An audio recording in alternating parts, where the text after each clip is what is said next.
যদি আমার আমলনামা আমাকে দেওয়া না হতো জাহান্নামের ওই ধার প্রান্তে, কেন যে আমি ওই মানুষগুলোকে গ্রহণ করলাম না? অ্যাজ এ মুসলিম হিসেবে আপনার জন্য কথাগুলো বুঝতে খুব সহজ হবে। আদারওয়াইজ আমার এই কথাগুলো বোঝা আপনার জন্য খুব কষ্টসাধ্য হবে। আসুন মূল কথায় ফিরি। কী এমন কথা যেটা মুসলিম না হলে বুঝতে কষ্টকর হবে বা সহজলভ্য হবে না? আপনি যেহেতু মুসলিম একজন, কিংবা একজন অ্যাজ এ ম্যান হিসেবে আপনাকে এই দুনিয়া ছেড়ে যেতে হবে। আখিরাত, পরকাল যেটাই বলেন, অর্থাৎ আমাকে দুনিয়া থেকে চলে যেতে হবে। এই দুনিয়া আমাদের থাকা অবস্থায় বসবাস বলেন, চলাফেরা বলেন, সমগ্র দিক মিলিয়ে ছোট্ট করে যদি বলি যে আমাদের বিভিন্ন বিষয় নিয়ে আফসোস থাকে, হাই হতাশ থাকে, খুবই তীক্ষ্ণতা থাকে, বিষাক্ততা থাকে। মোদ্দা কথা হলো আমাদের আফসোসটা একটু বেশি থেকে যায়। কিন্তু এটা কি কখনো ভেবে দেখেছেন যে এই দুনিয়ার সফর বা দুনিয়ার সময়টাকে আপনাকে শেষ হওয়ার পরে, মৃত্যুর পরও আপনাকে আফসোস করতে হবে? আসুন সেই বিষয়টা আপনার সাথে শেয়ার করি, সে কথাগুলো আপনার সাথে শেয়ার করি যে এমন মানুষ থাকবে, এমন মানুষ থাকবে যারা মৃত্যুর পরেও সেই নোটে আফসোস থেকে যাবে। আসুন আমরা এক এক করে সেই নটা আফসোসের সাথে পরিচিত হই। দেখুন তো আমি আপনি বা আমরা সেই বা যেই ভিডিওটা শুনছেন সেই শ্রেণীর মানুষের সাথে আছি কিনা, আমি সেই মানুষের অন্তর্ভুক্ত কিনা, সেই মানুষটা আমি কিনা। সূরা নাবার 40 নম্বর আয়াতের মধ্যে আল্লাহ রাব্বুল আলামিন আয়াতের শেষাংশে বলেন, হায় যদি আমি মাটি হয়ে যেতাম, তাহলে না থাকতো আমার কোনো শাস্তি, না থাকতো আমার কোনো আযাব, আমার কিছুই থাকতো না। ওই যে একটা সেগমেন্টে যাওয়ার পরে মানুষ আফসোসের শুধু বলবে, যদি আমি মাটি হয়ে যেতাম। যেমন আমরা মাটির উপরে হাঁটি, ধম্ব করে হাঁটি, কেউ নমস্বরে হাঁটি, যে যেভাবে হাঁটি না কেন, যদি মাটি হয়ে যেতাম, আমার মধ্যে কোনো অহংকার থাকতো না, দাম্ভিকতা থাকতো না, এই একটা আফসোস থেকে যাবে। 2 নম্বর আফসোসটা হলো, হায় যদি আমি পরকালের জন্য কিছু করতাম। দুনিয়া আমাকে এমনভাবে বুলিয়ে দিয়েছে, বা দুনিয়া আমাকে এমনভাবে চাকচিক্যময়, নাট্যময় দিয়ে এত লোভনীয়ভাবে ভুলে রাখছে, যদি আমি পরকালের জন্য কিছু করতে পারতাম। তৃতীয় আফসোস, সূরা হাক্কার 25 নম্বর আয়াতের মধ্যেই শেষাংশে আল্লাহ বলেন যে ওই মানুষটার একটা আফসোস থেকে যাবে, হায় যদি আমার আমলনামা আমাকে দেওয়া না হতো। আজ আমার কৃতকর্মের জন্য আমার লুকানোর কোথাও জায়গা নাই।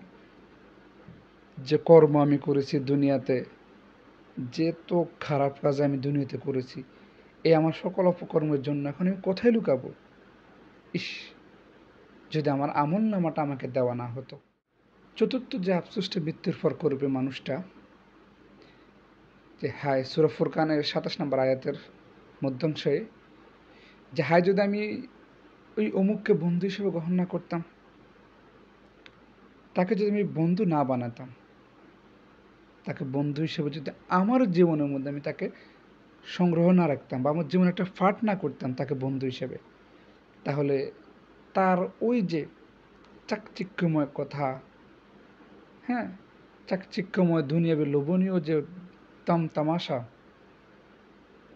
যেগুলো সব কিছু ছিল নিছক ধোঁকা ছাড়া কিছু না, আমি তাহলে ওই তাকে বন্ধুর উপর না গ্রহণ করলে আজ আমার এই অবস্থা হতো না। জানেন সবচেয়ে কষ্টদায়ক কথা কোনটা? সবচেয়ে কষ্টদায়ক আফসোস কোনটা হবে?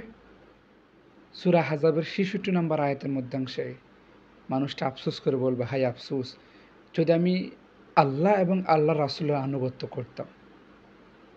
যদি আমি আল্লাহ এবং আল্লাহ রাসূলের আনুগত্য করতাম, আল্লাহ আল্লাহ রাসূলকে বুঝতাম, তাহলে আমার আজ এই করুণ দশা হতো না। আমার আজ এমন কঠিন অবস্থা হতো না, যে এমন সেগমেন্টে আসা লাগতো না, যেখানে অন্যরা জান্নাতের নাজ নিয়ামতে ভরপুর। আমি শুধু ওই যে তাকে বন্ধুরূপে গ্রহণ করার কারণে আমার ভিতরে দুনিয়ার নাটকীয়, দুনিয়ার চাকচক্যমতায়, চুটিকটতায় আমার মধ্যে ভরপুর হয়ে গিয়েছিল। এরপরে 6 নাম্বার যে আফসোসটা করবে, সেই সূরা ফুরকানের আয়াতের মধ্যাংশে স্পেসিফিকভাবে আবার বলবে, হায় আফসোস যদি আমি রাসূল সাল্লাল্লাহু আলাইহি সাল্লামকে গ্রহণ করতাম।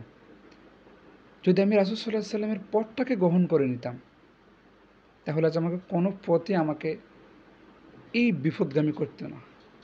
তাহলে কোনো পথে আজকে আমাকে এত কঠিন আযাবের সম্মুখীন করতো না।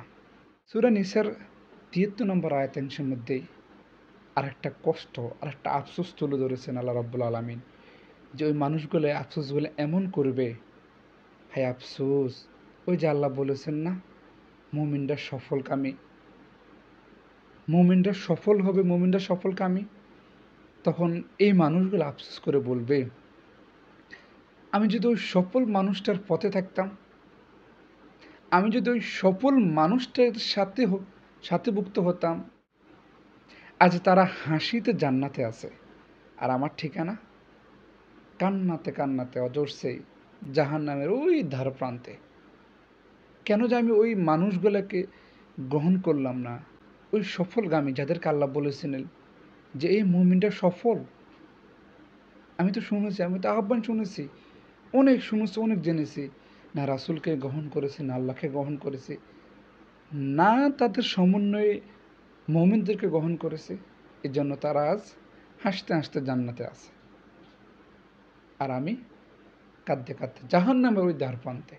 এরপর ৮ নম্বরে সূরা কাহাফের ৪২ নম্বর আয়াতের মধ্যে আল্লাহ তুলে ধরেছেন, ওই মানুষগুলোর আরেকটা আফসোস থাকবে এমন, যে আমি রব থাকার পরেও, আমি তার সৃষ্টিকর্তা, আমি তাকে তৈরি করেছি, বা সে আমার গোলাম, এই জিনিসটা সে জানার পরেও সে আমার সাথে মানুষকে শরিক করবে, আমার সাথে অন্যকে ইলা ডাকবে, আমার সাথে অন্যকে সে পূজা করবে, আমার সাথে সে অন্যকে শরিক করে মিলাবে যে আমি ছাড়াও আরেকজন আছে।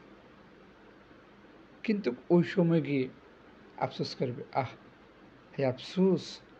যদি আমি তো মানুষ, যদি আমি আমার সৃষ্টিকর্তাকে, আমার রবকে মেনে নিতাম, আমার রবের সাথে কাউকে শরিক না করতাম।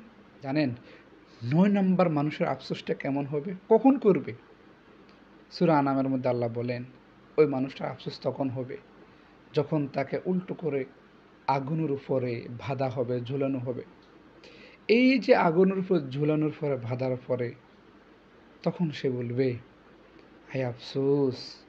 আমি যদি দুনিয়াতে আরেকটা বার ফিরে যেতে পারতাম, যদি ওই দুনিয়াতে আমি আরেকটা বার ফিরে যেতে পারতাম, আমি কখনো আল্লাহকে অস্বীকার করতাম না, আমি কখনো আল্লাহর নিদর্শনগুলোকে অস্বীকার করতাম না, আমি কখনো আল্লাহর পাঠানো নবী মুহাম্মদ রাসূলুল্লাহ সাল্লাল্লাহু আলাইহি সাল্লামের উপর ওহীগুলোকে অস্বীকার করতাম না।